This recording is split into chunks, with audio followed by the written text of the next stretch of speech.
अस्सलाम वालेकुम, welcome to maths by S J Lakhvi. Last lecture में हमने कैलकुलस का इंट्रोडक्शन देखा था।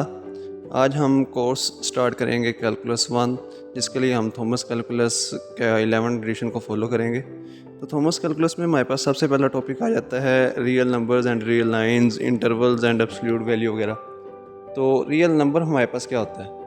Real numbers are the numbers that are expressed as decimal expansion. ऐसे नंबर जिनको हम डेसिमल एक्सपेंशन में एक्सप्रेस कर सकें, लिख सकें, वो नंबर्स हमारे पास रियल नंबर कहलाते हैं। मतलब अगर हम एग्जांपल ले लें तो हम 1/2 को 0.5 कह सकते हैं। 1.3 ले लें तो हम उसको 0.33 की फॉर्म में लिख सकते हैं। तो ये सारे हमारे पास रियल नंबर्स हैं। आगे रियल नंबर की टाइप्स में हमारे पास rational number, irrational number, integers, whole number, natural number, ये सारे रियल नंबर्स की टाइप्स में आ जाते हैं। रैशनल नंबर कौन से होते हैं? रैशनल नंबर ऐसे नंबर होते हैं जिनको हम फ्रैक्शन की फॉर्म में लिख सकें। जैसे पहले एग्जांपल दी 1/3, तो ये एक फ्रैक्शन की फॉर्म में है, तो ये एक रैशनल नंबर है। अगर हम सिर्फ डिजिट 2 की बात करें या 3 की बात करें तो उसको भी हम 3/1 की फॉर्म में लिख सकते हैं, तो वो भी एक रैशनल नंबर आएगा। और ऐसे नंबर जिनको हम फ्रैक्शन की फॉर्म में ना लिख सकें, मतलब एग्जांपल के तौर पे हम पाई ले लेते हैं या फिर √2, √3, ये सारे इरेशनल आ जाएंगे। मतलब ऐसे नंबर जिनको हम फ्रैक्शन की फॉर्म में ना लिख सकें, वो हमारे पास इरेशनल नंबर होते हैं।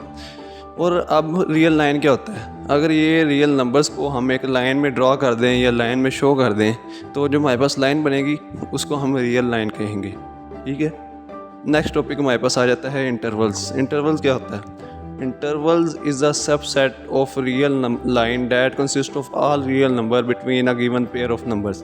मतलब कि अगर हम एक रियल लाइन में से दो नंबर्स का एक पेयर हम सेलेक्ट कर लें, मिसाल के तौर पे हम रियल लाइन में से 0 और 2 को सिलेक्ट कर लें, तो 0 और 2 के दरमियान में जितने भी हमारे पास रियल नंबर आएंगे, उन सारे रियल नंबर का सेट जो होगा वो हमारे पास इंटरवल कहलाएगा। मतलब कि कोई भी रियल लाइन में से कोई भी हम अगर सबसेट ले लें, कोई भी दो पेयर ले लें, तो उस सबसेट जो होगा उसको हम इंटरवल कहेंगे। ठीक है। आगे ये टेबल में इंटरवल की दो टाइप को डिस्कस किया गया है। First one is finite intervals, second one is infinite interval.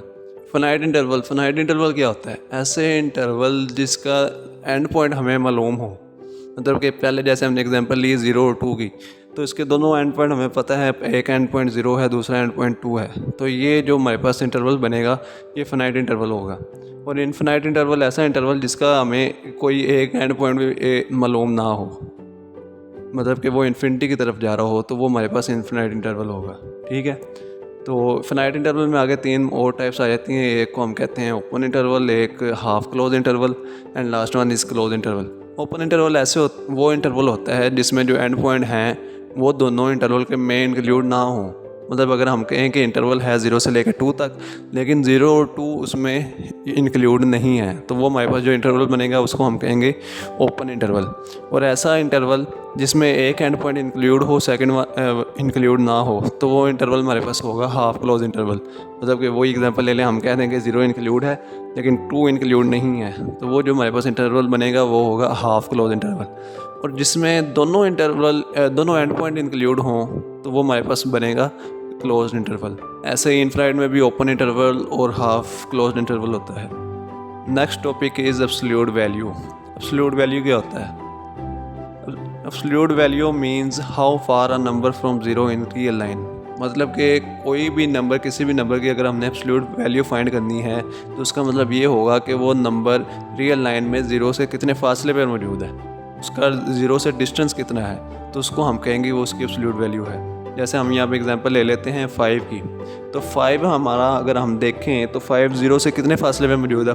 5 0 से 5 यूनिट फासले में मौजूद है, तो इसका 5 की एब्सोल्यूट वैल्यू क्या होगी? 5।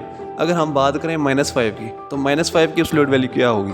हमने देखना है उसका 0 से फासला कितना है। पहली बात तो ये, हम डिस्टेंस फाइंड कर रहे हैं तो हमें पता है डिस्टेंस कभी भी नेगेटिव नहीं होता।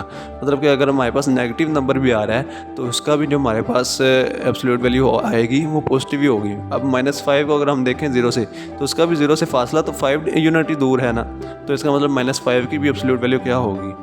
5 ही होगी। मतलब एब्सोल्यूट वैल्यू ऑफ 5 भी 5 है और एब्सोल्यूट वैल्यू ऑफ -5 भी 5 है। ठीक है। नेक्स्ट हमारे पास इसको डिनोट कैसे करते हैं। अगर हमने लिखना है कि x की एब्सोल्यूट वैल्यू ऑफ x को हमने लिखना है तो इसको हम डिनोट करते हैं x के दोनों साइड पे बार लगा के, ठीक है। और इसके लिए हमारे पास फार्मूला एक दिया हुआ है। फार्मूला होता है, एक पीस वाइज फंक्शन है, मतलब कि एब्सोल्यूट वैल्यू ऑफ x जो है वो x के बराबर होगी अगर x ग्रेटर दैन और इक्वल टू 0 हो, और माइनस x के बराबर होगी अगर x लेस दैन 0 हो। मतलब कि अगर हम एब्सोल्यूट वैल्यू ऑफ 100 देखें तो 100 ग्रेटर दैन 0 है, तो इसके लिए एब्सोल्यूट वैल्यू ऑफ 100 क्या आएगी, वो 100 ही आ जाएगी। अगर हम एब्सोल्यूट वैल्यू ऑफ -25 देखें तो वो लेस दैन 0 है, तो -25 को हम माइनस से मल्टीप्लाई करेंगे तो minus into minus positive answer आ जाएगा। एब्सोल्यूट वैल्यू ऑफ -25 क्या हो जाएगी, वो 25 हो जाएगी, ठीक है। अब नेक्स्ट हमारे पास आ जाते हैं कुछ एब्सोल्यूट वैल्यू प्रॉपर्टीज़ जो कि क्वेश्चंस वगैरह में यूज़ होती हैं, इसलिए इनको देखना ज़रूरी है। Absolute value of first property यह है कि absolute value of -a is equal to absolute value of a। वही बात जो हमने पहले देखी एग्जांपल में कि एब्सोल्यूट वैल्यू ऑफ -5 और एब्सोल्यूट वैल्यू ऑफ 5 ये दोनों आपस में इक्वल होती हैं, डैट इज़ 5, ठीक है। नेक्स्ट हमारे पास मल्टीप्लाई वाली प्रॉपर्टी है, फिर डिवीजन वाली है, फिर एडिशन वाली प्रॉपर्टीज़ है, इनको आप लोगों ने अच्छे से देख लेना है। नेक्स्ट हमारे पास चंद और प्रॉपर्टीज़ हैं जिसमें first one is absolute value of x is equal to a if and only if x is equal to +- a। मतलब कि अगर हम कह रहे हैं कि absolute value of x a है तो इसका मतलब क्या है, x किसके बराबर होगा, +- a के। वही बात अगर हम यहाँ पे ले लें कि एब्सोल्यूट वैल्यू ऑफ x हमारे पास 5 है तो x की वैल्यू क्या होगी, वो +5 भी हो सकता है, -5 भी हो सकता है, क्योंकि दोनों का जो हमारे पास एब्सोल्यूट वैल्यू आ रही है वो सेम ही आती है, ठीक है। आगे ऐसे ही कोई लेस देन वाली प्रॉपर्टी है, फिर ग्रेटर देन वाली, फिर लेस देन और इक्वल टू वाली, फिर ग्रेटर देन और इक्वल टू वाली, तो ये आगे सारी क्वेश्चन में यूज़ होती हैं, इनके बारे में पता होना ज़रूरी है। नेक्स्ट हम एक एग्जांपल देख लेते हैं इन प्रॉपर्टीज़ की बेस में। अगर हम फर्स्ट एग्जांपल देखें तो absolute value of 2x - 3 is equal to 7। इसका हमारे पास इसमें x की वैल्यू हमारे पास क्या आएगी, हमने अभी पहले देखा कि absolute value of x equal to a है, तो उसका मतलब क्या है कि वो x +- a के बराबर हो सकता है। अब इसमें एब्सोल्यूट वैल्यू ऑफ 2x - 3 है इक्वल टू 7 है, तो इसका मतलब ये एक तो +7 के भी बराबर होगी और ये -7 के भी बराबर होगी। अब हम इसको दो अलग-अलग इक्वेशंस बना लेंगे, एक +7 के इक्वल रख के एक -7 के इक्वल रख के, फिर हम इसको सोल्व करेंगे तो हमारे पास x की वैल्यू आ जाएगी 5 एंड -2। मतलब कि x की वैल्यू अगर 5 हो वो भी इक्वेशन को सेटिस्फाई कर रही है और -2 भी इक्वेशन को सेटिस्फाई कर रहा है। नेक्स्ट हम इनइक्वालिटी वाली एग्जांपल ले लेते हैं। Absolute value of 5 - 2 over x is less than 1। तो हमने पहले एक प्रॉपर्टी देखी, अगर लेस देन 1 है तो इसका मतलब है कि वो -1 से ग्रेटर होगी और 1 से लेस होगी। तो हम ये एक इनइक्वालिटी को खोल लेंगे, एक मतलब कि हम कह देंगे ग्रेटर देन -1 है और लेस देन 1 है। तो अगर हम इसको इनइक्वालिटी को सोल्व करेंगे तो हमारे पास जो आंसर आएगा वो एक इंटरवल होगा जो कि 1/3 से लेके 1/2 तक है। लेकिन अब ये ओपन इंटरवल है कि क्लोज इंटरवल, ये है हमारे पास ओपन इंटरवल। ओपन इंटरवल क्यों है, क्योंकि इनके जो दोनों एंड पॉइंट हैं 1/3 एंड 1/2 वो दोनों इंटरवल में इंक्लूड नहीं हैं।